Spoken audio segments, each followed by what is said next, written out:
Shabani ndokumba,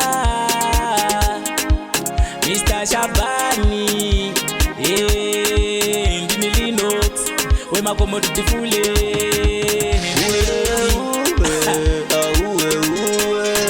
Kuchipinge, ndiko kanyi, hapa zipe kutambia, hapa zipe kumame. Tamba maurenge urenge, tamba maurenge urenge, tamba maurenge urenge, tamba maurenge urenge, tamba maurenge urenge, tamba maurenge urenge, tamba maurenge urenge,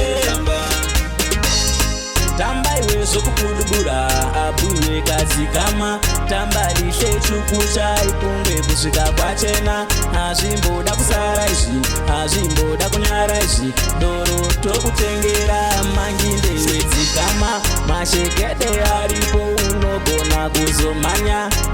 elo kuda kumachapikurisei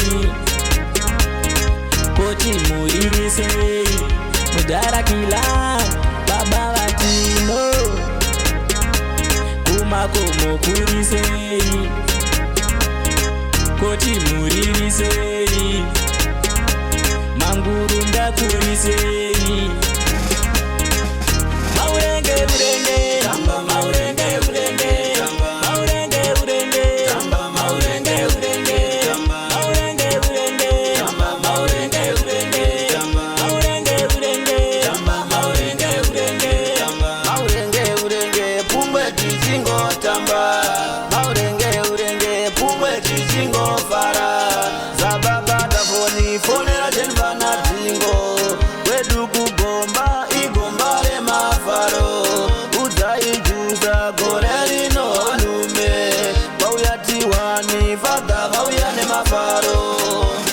Ndangopinda vanopengereka mangoma ndo madandaura mazunze mudariro vanhu vose votozungunika kakotama zikirira tambira aichupisha vakuza vauya nemafaro maurenge urenge tamba maurenge urenge tamba maurenge urenge tamba maurenge urenge tamba maurenge urenge tamba maurenge urenge tamba maurenge urenge tamba maurenge urenge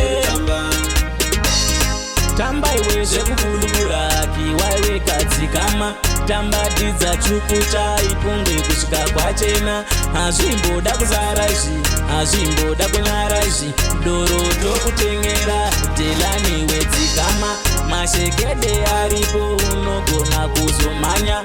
toswera panyama isu tichifara vamwe varisivoza vari kufara